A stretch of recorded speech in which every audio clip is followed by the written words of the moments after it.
एक गंधर्व युधिष्ठिर जी के पास आकर के बोले, महाराज ये बताइए कि आश्चर्य क्या है। महाराज आश्चर्य क्या है। अब देखिए यहाँ पर कितने जो है तो बने, कोई कहता है कि जो आगरा का ताजमहल बना है ये एक आश्चर्य है, कोई कहता है ये जो लाल किला बना है ये एक आश्चर्य है। क्या यही आश्चर्य है? यहाँ 7 या 8 अजूबे हैं, सब कह रहे हैं ये आश्चर्य की बात, ये अजूबे हैं। तो विचार करिए, क्या ये बिल्डिंगों का नाम ही अजूबा है? आश्चर्य आखिर है क्या? आश्चर्य कहते किसे हैं? तो गंधर्वों ने भी यही पूछा युधिष्ठिर जी से, महाराज बताइए आश्चर्य किसे कहते हैं। युधिष्ठिर जी ने कहा कि सुलभम भगवन् नाम जिह्वाचा विस्वर्तिनी तथापि नरकं यान्ति किमाश्चर्यं मतः परम्। वो अगर जो आश्चर्य अगर है लाल किला ताजमहल, ये कोई आश्चर्य नहीं है। आश्चर्य तो ये है कि भगवान का नाम बड़ा सुलभ है, बड़ा सुलभ है। कोई ये नहीं कहेगा कि महाराज भगवान का नाम बड़ा महंगा मिलता है इसलिए हमें एक पाव ही चाहिए, हम ज्यादा नहीं ले सकते। ये तो अपने पात्रता के ऊपर है, जितना पात्रता बढ़ाते जाओ, अभ्यास करते जाओ, भगवान का नाम लेते जाओ। ये आपको कोई इसमें धन खर्चा करने की आवश्यकता नहीं है, इसमें आपको कोई रुपए पैसे खर्च करने की आवश्यकता नहीं, बस भाव प्रकट करने की आवश्यकता है। अगर आपने भाव प्रकट कर लिया और आप अपना अभ्यास बनाते गए तो आपका कल्याण हो जाएगा। इसलिए सुलभम भगवन् नामा जिह्वाचा विस्वर्तिनी, भगवान का नाम बड़ा सुलभ है। क्योंकि महाराज अगर जब सोचिए कि जब अगर बड़ा सुलभ है और कोई रुपए पैसा नहीं लेता, तब हम लोग नाम लेने में कंजूसी करते हैं। बोलो राधे राधे। अब देखिए कितने लोग बैठे हैं जिनके मुख से राधे राधे ही नहीं निकल पाए। बोलो राधे राधे। क्यों? बड़ा सुलभ है।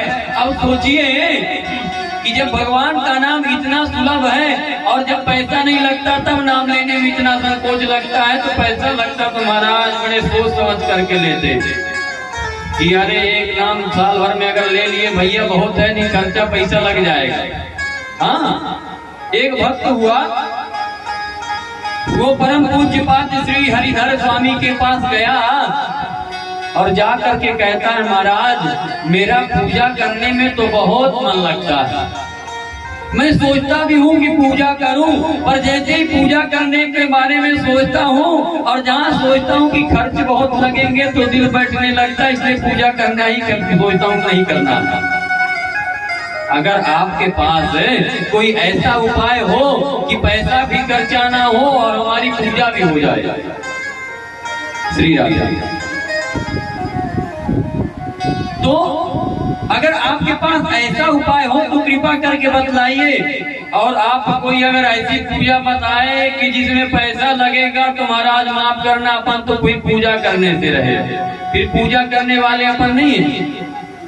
इसलिए ऐसा बताइए कि जिसमें 1 रुपए ना लगे और हमारी पूजा भी हो जाए।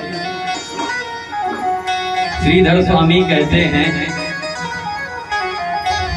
कि हम ये तुम्हें पूजा बता रहे हैं, पर इस पूजा में मन बहुत लगाना पड़ेगा। कहा महाराज पैसा भर ना लगे, मन चाहे जितना लगे अपन लगा लेंगे, पर पैसा लगेगा तो वो नहीं हो पाएगा। कहे कि इस पूजा में समय तो लग सकता है। कहे हाँ महाराज कृपा करके बतलाइए। तो मानसिक पूजा के बारे में बतलाया। कहा ये बड़ी श्रेष्ठ पूजा है, पर इस मानसिक पूजा में मन नहीं लग पाता। अब जब सोचिए स्थूल परमात्मा को जब मूर्ति में देखते हैं तब मन एकाग्र नहीं हो सकता, तो फिर अगर सोचिए कि मानसिक पूजा में मन में ही भगवान का मंदिर आत्मा तो गिरिजामती सहचरा, तो फिर मंदिर में भगवान आत्मा में मंदिर बना करके पूजा करना कितना कठिन हो। तो कहीं हम तुम्हें मानसिक पूजा के बारे में बतलाते हैं, कहीं हाँ बतलाइए। क्या बढ़िया मन से नहा करके बैठ जाना, नहा धो करके आचमन पवित्र होना और फिर आंख बंद करके बैठ जाना, और आंख बंद करने के बाद सुंदर ठाकुर जी को जो स्नान कराना, और स्नान कराने के बाद बढ़िया राजश्री वस्त्र धारण कराना। जी महाराज कहे आगे राजसी वस्त्र धारण कराने के बाद बढ़िया नैवेद्य अर्पण करना, और नैवेद्य अर्पण करने के बाद बढ़िया धूप दीप दिखाना, और धूप दीप दिखाने के बाद भगवान से प्रार्थना करना। कहा ठीक है महाराज। वहां से चला आया,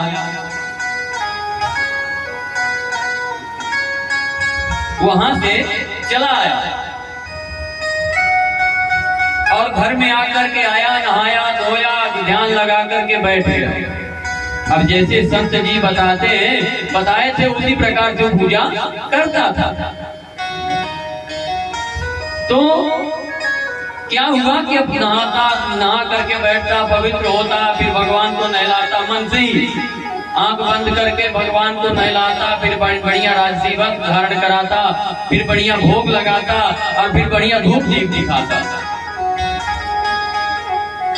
तो मुकेश भैया ऐसे करते उसको कई दिन बीत गए मानसिक पूजा करते करते। एक दिन क्या हुआ कि भोग लगाते समय दूध डालता था, दूध लगाता था और मन से ही चीनी डालता था। तो एक दिन क्या किया कि दूध से भोग लगा रहा था, और भोग लगाते लगाते और उसने क्या किया कि डेली 1 चम्मच शक्कर मन से डालता था। सोचता था कि कहीं ज्यादा ना हो जाए, क्योंकि कंजूस तो कंजूस होता, उसकी आदत मन से भी नहीं जाती है। अगर खर्चा करने के लिए कहिए, मन से भी कहिए कि चलो अच्छा भगवान पर तुम भोले बाबा पर है, अगर तुम 1 लीटर दूध डाल दो तो कहेगा भैया दिल बैठ जाएगा, इतना नहीं हो पाएगा। बोलो राधे राधे। तो वो क्या करता कि दो डेली गिलास लेता, और गिलास लेकर के और उसमें दूध मन से ही डालता, और फिर चीनी डाल करके भोग लगाता, और भोग लगाता। तो एक दिन क्या हुआ कि जल्दी जल्दी मुझसे 3 चम्मच शक्कर डला गई। अब जब 3 चम्मच डला गई तो हड़बड़ा कर हाँ ज्यादा हो गया, तुरंत आंख बंद करके निकालना शुरू कर दिया। भगवान ने आकर हाथ पकड़ा और कहा भक्त अगर ज्यादा होता है तो हो जाने दो। हमको क्या पता था कि आप ज्यादा शक्कर डालने पे आते, नहीं पहले ही 8-10 चम्मच डाल देता, कम से कम आपका दर्शन तो हो जाता। बोलो राधे राधे। तो अगर मन से सोचिए तो क्या उसके शक्कर डालने से भगवान आए? नहीं, भगवान तो भाव से आए, क्योंकि भगवान कहते हैं कि भाव का भूखा हूं मैं, भाव ही सार है, भाव से मुझको भजो तो भव से बिना पार है। भगवान कहते हैं कि मैं भाव देखता हूं, मैं ये नहीं देखता कि आप पदार्थ कितने अर्पण कर रहे हो। क्यों? क्योंकि भगवान प्रेम के भूखे हैं, पर हम आप क्या करते हैं? प्रेम जगत वालों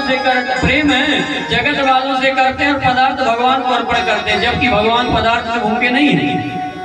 क्योंकि दुर्योधन के यहाँ 56 भोग था पर प्रेम नहीं था, भगवान छोड़ करके चले आए। और विदुर जी के यहाँ खाली वो प्रेम से कदली फलेनी जो केला होता है उसको छील छील करके फल को बाहर फेंकते जाते, और छिलके को हमारे गोविंद को पकड़ाते जाते, और हमारे गोविंद तो इतने करुणा निधान है कि छिलका को प्रेम से पार है। दुर्योधन घर वेवा त्यागो साग, विदुर घर खाई, सबसे ऊंची प्रेम सगाई। तो भगवान भाव देखते हैं। भक्ति नारद भक्ति सूत्र में वर्णन आया है कि प्रेम किसे कहते हैं, क्योंकि हम लोग प्रेम तो करते हैं पर प्रेम के स्वरूप नहीं जानते, एक दूसरे से मतलब के लिए प्रेम करते हैं। प्रेम का सच्चा स्वरूप क्या है ये पता ही नहीं।